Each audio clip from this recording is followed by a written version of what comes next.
The trajectory of this race has caught everyone by surprise. It's very quickly gone from, not quite a thought bubble, but it did have a bit of action behind it and a bit of substance. But year one, we saw it break just about every record that we could in terms of measurements within the industry.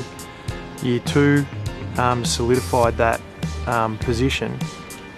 But what I've really enjoyed about it, and I suppose a lot of those adjectives of pride and surprise, but also joy and gratefulness, has been how the industry is dreaming again.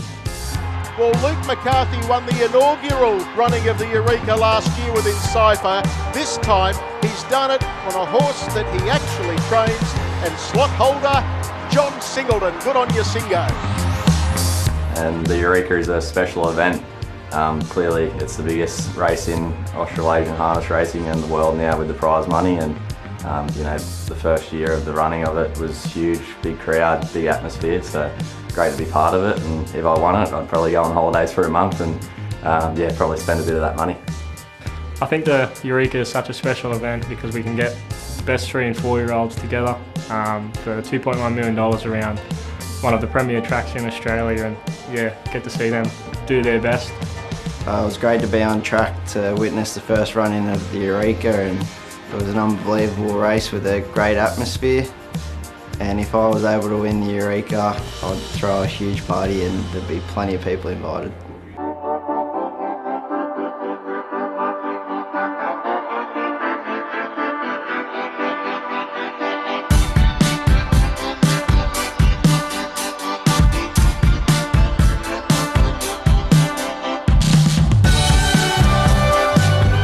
The promotion, in terms of what happens off the track, it's important for us to continue to find new markets and have people encountering and experiencing our sport that wouldn't otherwise find their way to a racetrack.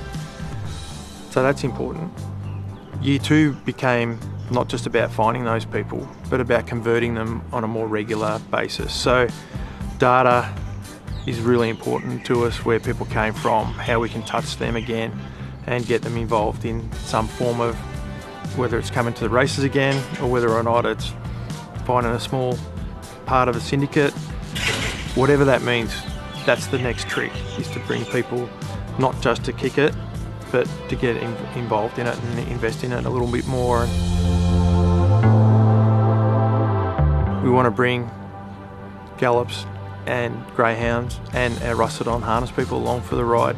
The more people that know about it and find out about it, the better. We hope, of course, that generates extra wagering dollars, which the industry is so reliant upon. But them knowing that we're up and about and we are relevant and we're doing some really good things is important for that side of part of the market to understand. We're finding our way into more event goers and sports-minded people that way as well, because not everyone can go to the races. Like, this is a national event with international acclaim now, so it's important for people to find ways that they can consume it through Sky Racing, through the international channels, through Sky Racing Active Facebook this year for the first time. So that's really important, and that's, I suppose, where I try and spend a lot of my time and effort. The club, they know their local market the best. They're the best to be able to find the way to get, or for people to find their way to get here and see it live. And then from Harness Racing New South Wales perspective, they're obviously heavily invested in breeding, ownership, and the integrity side of this that sometimes gets lost. They ensuring that level playing field's there for all to see. And it's an interesting combination when the slot holders are effectively the owner of a horse for a day. And how's that work out with the rules of racing, the connections of the horses, the selection of drivers? There's a whole host of things that need to be taken into account from their perspective. So we've found a way to really work well together to bring the whole event together in each part of it. And we're 2 years in, and I hope people are looking back in 100 years' time and thinking that we did a good job in setting it up, because it's not the end, like, by any means. We just got to keep getting better and finding new ways to do it.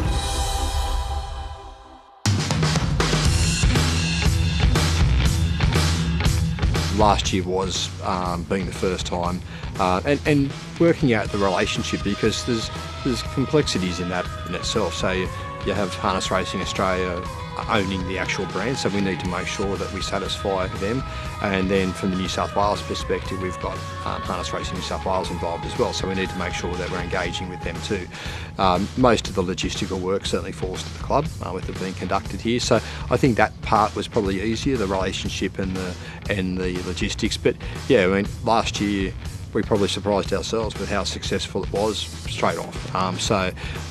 Yeah, to make sure that the event was at least every bit as good as last year, and as you say, to exceed the expectations from last year, that probably was a challenge. We've seen what the Everest has been able to do in a short amount of time.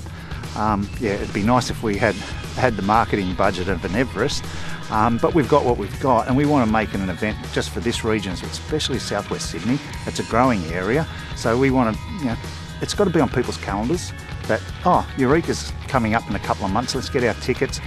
What sort of entertainment they're going to have. I think it's really important for this area as an event going forward, and I think it can be earmarked as one of the feature events in Southwest Sydney. Whereas with particularly the newer audience, I suppose there's a bit of guesswork involved there with what is going to work for them, and so when you're looking at entertainment, you're trying to look at something that satisfies a wide range of demographics, and certainly Birds of Tokyo were great last year, as was the case with Jess Mowboy as well. So, and with Jess probably was a wider range of people that appeals to. So then you've got like an iconic act like Alex Lloyd as well, which again, even if younger audiences don't so much know Alex, I think pretty much everyone's heard the song Amazing. So when you say that, they go, oh yeah, I know him, yeah. So getting that sort of thing right is probably a bit harder, because you don't actually specifically know who you're talking to with that. But I think in both years we've done a good job with getting those audiences attracted. I think there's just a little bit of a difference. You can just tell in their voice it's a little bit different, especially the drivers. They know how important it is. Like, it's not every day you get to drive for $2 million. Jockeys, there's so many $2 million races with the Gallows, but you don't get that opportunity with this. And this is on a world stage as well. And it's the big crowd. They don't get that opportunity with a really big crowd, 10,000 people here. They're all cheering. Like last year, I remember when the gate left and come down the straight the first time, just the old days of people cheering. They didn't even know what they were cheering for, half of them. They just went along with the crowd. When it came back, that pageantry, when the horse came back, when it won in Cypher, that was just amazing. The shots we got for that, and people cheering and high-fiving and out there. And we had the pyros happening behind them while they lifted the trophy. There's a difference with this race, and it's only in its second year.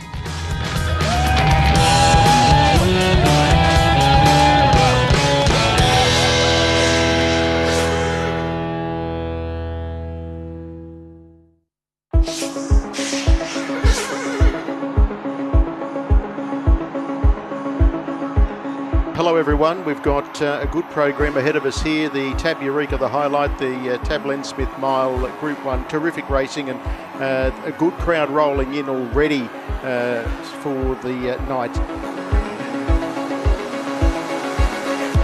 They're all set, there's the light, the arms are back and they're off, and Bay of Biscay began well. Whisper of Secrets going quickly, centre of the line, goes in search of the lead and is going to take over with Don Hugo up nice and handy on settling down. They were followed by Major Delight, and darting back to the inside next of all is Free Thinker. They were followed then by I Keep Smiling, and well back in the field in the early stages is Sure Thing Captain. They were being followed further back in the race then by High Above. Captain's Knock, and Seeing Them All is the race favourite, Never Ending as they run to the 1800 now, and the pilot here is Don Hugo, worked around the outside to take up the front running. Had led the way from in second, Posse, Whisper a Secret, and Bay of Biscay. Settles down 3 pegs and is in third spot, and up on the outer now is Major Delight, and here's a move coming from back in the field now. Letting rip around them quickly here is High Above. Free Thinker buried on the pegs, and then came Sure Thing Captain. Gee, it's got a long way back. Well back in the field then as they work past the post with 1,400 metres left to go is I Keep Smiling, and near the tail end of the field as they work down and out of the straight is Never Ending, with the captain's knock well back in the race on the inside as they work out of the straight. 49 seconds the lead time, and the leader is Don Hugo. High Above worked around the outside to sit second, 29-2 the first quarter. Whisperer Secret gets a very economical run on the leaders back as they work into the back straight, and getting some cover now as they head into the back straight as Major Delight. They were followed by Bay of Biscay. It's three markers as they run their way down the back of the track, and then came I Keep Smiling. Free Thinkers buried on the inside. Well back in the races, Sure Thing Captain with Captain's Knock, and Still Never Ending sees them all as they run to the 800 metre mark. Second split, it's 30.3. 59.5, and it's going to be a dash home as they head down the back, and Don Hugo is the lamplighter as they race to the 600 metre far turn. In second, Posse High Above. Under lock and key for the moment is Whisperer Secret, and then came Major Delight. They were followed further back to Bay of Biscay. Never Ending still last and spots them the best part of 25 metres, and will have to go very wide. Starting a run is Sure Thing Captain, and I Keep Smiling's out and running. Third quarter 28. First into the straight here is Don Hugo. Over High Above, waiting on the runners, Whisperer Secret. They were followed further out of the track, trying to get home now by I Keep Smiling. Still there, Major Delight. There's no Never Ending for the time being. It's trying to wind up. It's coming with a flurry, and Captain's Knock's getting out, but it's still Don Hugo. He's packing plenty of power. Don Hugo wins it for McCarthy again. Goes home to beat the fast finishing Bay of Biscay. What a run it. In third spot, close up to those. Then you've got I Keep Smiling in company with Whisperer Secret, and then came Captain's Knock behind those runners. Then further back in the field we go to I Keep Smiling together with well back Never Ending, Never a Factor from Free Thinker, and towards the tail Major Delight, and Sure Thing Captain's finished near the tail of the field.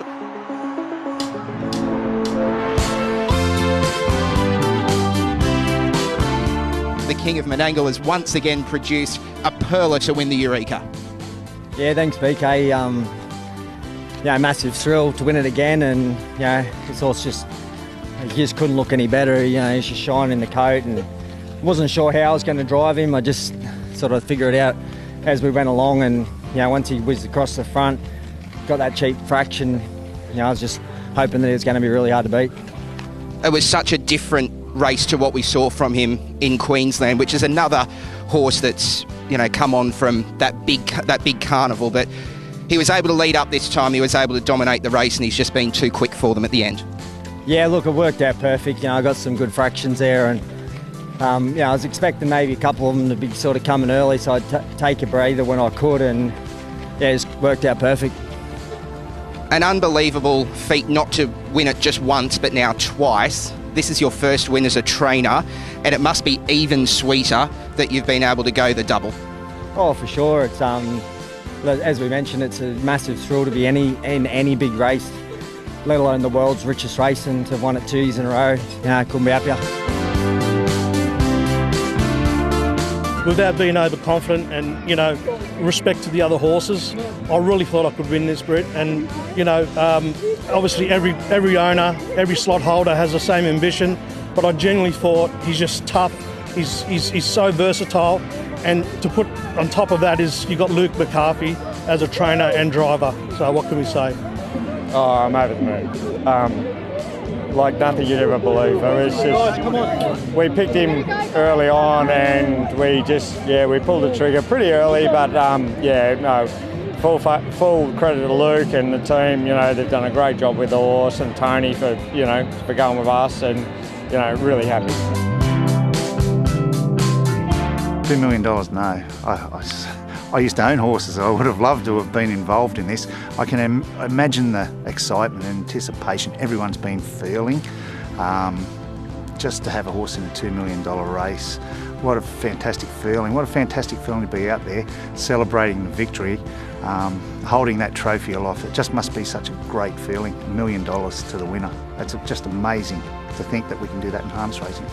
I don't think there's anything really significant needs to change out of this year. It was quite different in the build-up the second year. I mean, there seemed to be so many things going on with slots and the horses the second year compared to the first, and I think that's just the nature of a slot race. I mean, you're going to have people get in early, and that's going to work well, and you're going to have other people get in later, and sometimes that's going to work in their favour. So, but it was a really interesting build-up, I think, to year two, with the way that unfolded all the way, of course, until the day of the barrier draw, with one of the horses coming out on that day after the draw took place.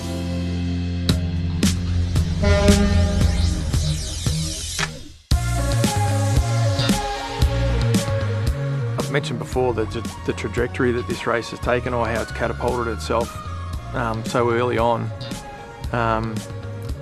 You could look at it as like, oh no, where do we go from here?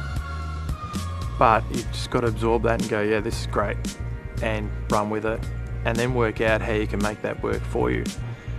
And that'll come back to the campaign and the promotion strategy around it, and making sure that, okay, nothing's forgotten, because nothing can be taken for granted. These days we live in a world where people have short attention spans and they can move on pretty quickly.